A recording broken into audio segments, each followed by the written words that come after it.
This is Fictional American, and we're going to talk about Mark Zuckerberg's recent announcement regarding the change in the policy of his content checkers. Until then, predominantly made up of employees with an extremely left-wing bias, who had previously been censoring lots of right-wing content. My name is Leonardo. I'm Brazilian, a defender of the right libertarianism, free expression, and free trade. And yes, I speak very bad English, but I'm still counting on you to support my channel. So, if you like this subject, please like this video, comment your opinion below, and subscribe to our channel. This year is certainly surpassing the expectations of the most optimistic about of the end of the world left. We are in the January 18th, and in the first week of the January of the year 2025, the indicators we have had so far show that perhaps this is the year of the beginning of decline of this totalitarian left, which for decades was been suppressing our freedom of expression and destroying fundamental rights. Yeah, let's recap what happened in the first few days of the year. One of the biggest sexual violence scams, and I can't say the word here, in England, which was protected by the leftist Prime Minister of the United Kingdom. The leftist party of the United Kingdom for the last few decades has been protecting a group suspected of violence against women. I can't say the exact word here. You know, social networks don't allow that, but I'm sure you've been following it. And one of the people who helped denunciate it internationally was Elon Musk. Thank God, someone important and of good judgment. We are seeing the probable end of the left in the UK, and the Prime Minister will have no option but to resign. We had Justin Trudeau the day before yesterday resigning as Prime Minister of Canada, who destroyed Canada's economy with that ridiculous world agenda. Well, the situation in Canada is so disastrous that he had to resign. Well, soon have a conservative prime minister in Canada. Thank God. And the prime minister of Germany is desperate because he knows he won't be able to get re-elected. He won't be able to stay in office. And, the right wing continues to grow in Germany, France, Portugal, and Spain. And you also last year we had an exponential increase in the right wing and conservatives in the European Union. In the European Parliament, we also had the great news yesterday that Mark Zuckerberg, owner of Meta, which on Facebook, Instagram, and WhatsApp, who had already been showing some signs in recent months that he was changing side first. He started praising Donald Trump, then wrote a letter apologizing for giving it to pressure from the Biden administration to censor people during the pandemic. And now he has just released a video show that there will be a drastic change in policy now meta platforms.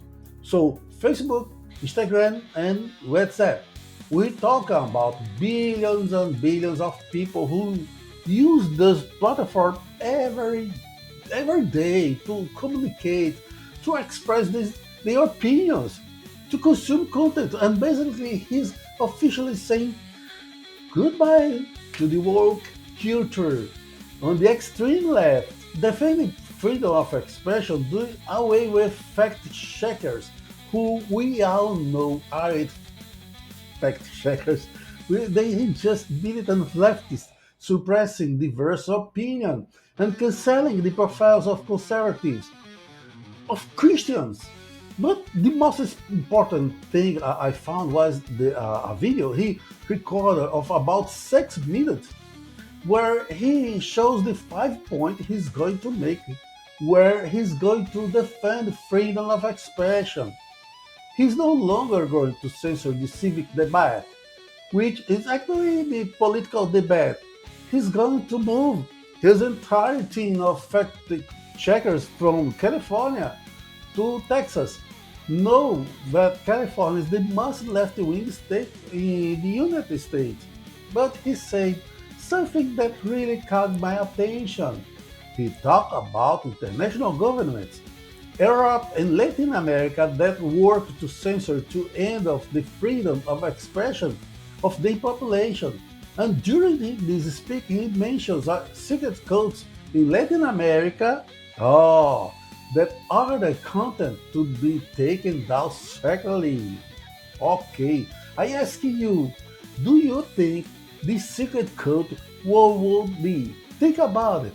If we no longer have freedom of expression on social networks, in the media, if there are only people allied to the left and communists on the networks, right-wing people, the overwhelming majority of whom are hardworking, good people, will constantly stop using the service because, and along with the statement of those people, bigger advertisers will also go along.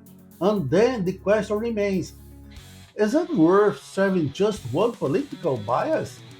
So, seen as a way of preserving the business itself, the implementation of prior censorship on social media, which at first can be seen as a wise and questionable decision to send secret counter orders, as the Twitter phrase itself made very clear, and which the world media make a point of forgetting.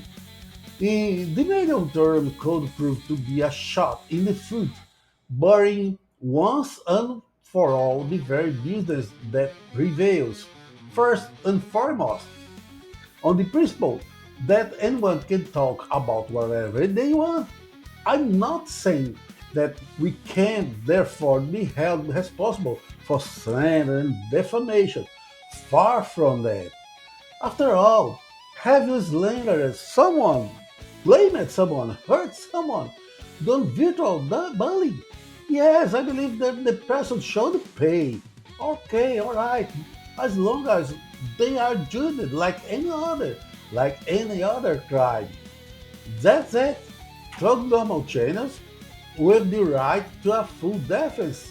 Something that, depending on the content of the conversation, is not happening in Brazil. Just to sit and accept law.